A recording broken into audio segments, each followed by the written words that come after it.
নিউজিল্যান্ডের বিপক্ষে তৃতীয় টি-20 ম্যাচে আর পেরে উঠল না বাংলাদেশ। সিরিজের শেষ ম্যাচে বৃষ্টিবিঘ্নিত ম্যাচটা 6 উইকেটে হেরেছে টাইগাররা। দারুণ দাপুটে জয়ের ফলে সিরিজে 1-1 সমতা ফিরিয়ে সিরিজ শেষ করল কিউইরা। ম্যাচে আগে ব্যাট করতে নেমেছিল বাংলাদেশ। খেলার মাঝপথেই নামে বৃষ্টি। কার্টেল ওভারে খেলা নেমে আসে 15 ওভারই।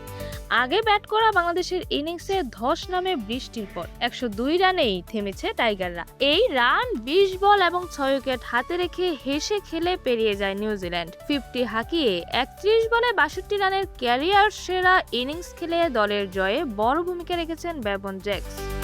ম্যাচ শেষে দর্শকদের আলাদা করে ধন্যবাদ জানিয়েছেন টাইগার অধিনায়ক লিটন দাস। পুরস্কার বিতরণী অনুষ্ঠানে লিটন বলেছেন, থ্যাংক ইউ, অনেক দিন পরে মাঠটা ভালো লেগেছে, আপনারা এসেছেন, আশা করি পরের বার আসলে আমাদেরকে সাপোর্ট করবেন এবং আমরা আপনাদের হাসি মুখে বিদায় দিতে পারবো।